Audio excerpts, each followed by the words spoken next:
Kate from GetPharmacyAdvice.com. We're going to have a quick lesson today on how to protect your skin from the sun. Now we know we're well into that time of the year where we go to the beach for the day or for vacation, so multiple days in a row, or we go to the pool to enjoy the heat and the sun and read a magazine while we're doing so, or having a drink, cocktail, who knows. In any case, we're all out in the sun, and even if we know it or not, we might be walking around outside and we're still in the sun, getting sun exposure. Most people are at some point in the day. So you want to be aware that the sun's rays are strongest between 10 a.m. and 4 p.m. So if you're in the sun at any point during this time, if your skin's exposed, then you definitely want to put a sunscreen on. If you want no exposure at all, even when you're walking around, then you would wear long sleeve shirt, long pants, and also a wide rimmed hat that would protect your face and your nose, your eyes, your neck, your ears, your scalp, etc. And also sunglasses that are highly protective of UVA and UVB rays, because both types of rays, UV rays, are damaging to your skin. Now, if you want your skin to get a little bit of exposure, you don't want to wear long pants and long sleeve shirts in this hot weather, then you would use a sunscreen. Now, when you walk into the drugstore, you're going to see there's many sunscreen products now on the shelves. What you want to avoid are the combination products of bug repellent and sunscreen. This is because the bug repellent the sunscreen can increase the absorption of the ingredients in the bug repellent, which can be not so good for your system. It can be kind of toxic. Don't want that. So buy the product separately, put the sunscreen on first, and then the bug repellent. Next, you're going to find products that have an SPF on it.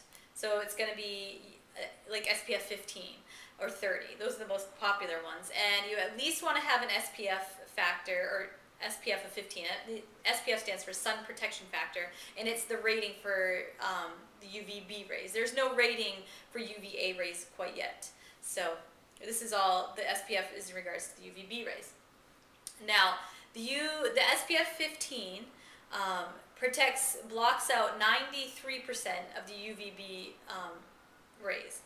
Now, the SPF 30 blocks out about 96.7% of the UVB rays, which isn't a whole lot, but enough such that if someone has sensitive skin, it might make a huge difference on whether they get a burn or a tan. So also, there are higher SPFs, like SPF 40 or 50.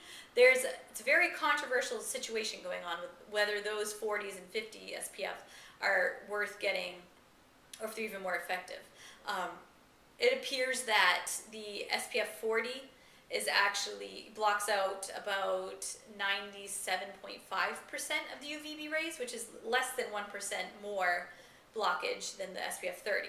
But to get this little benefit from the SPF 40, it seems that they have to put about 25% more sunscreen ingredients into that SPF 40 product, which can then increase the likelihood of adverse reactions and systemic effects.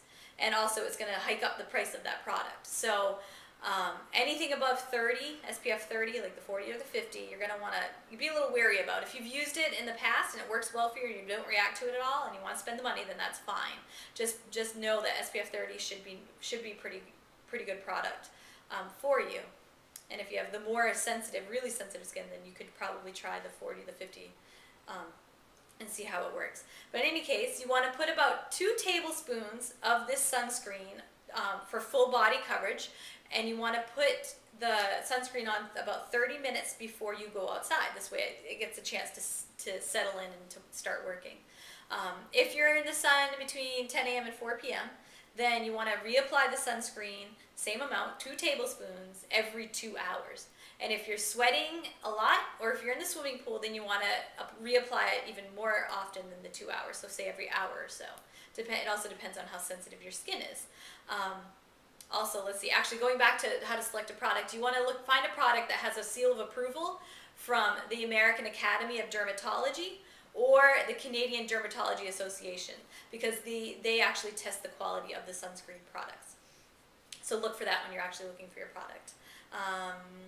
Also, if it's not sunny outside, you don't want to be fooled, because the clouds only block about 20% of the sun's rays, so you'll still get quite a bit of exposure to the sun, so you still want to put your sunscreen on. And if you're in the water, that actually doesn't help block the sun's rays either, at all, 0%. So I think that's about it for now. If you have any questions, please find me at www.getpharmacyadvice.com. Thank you. Bye.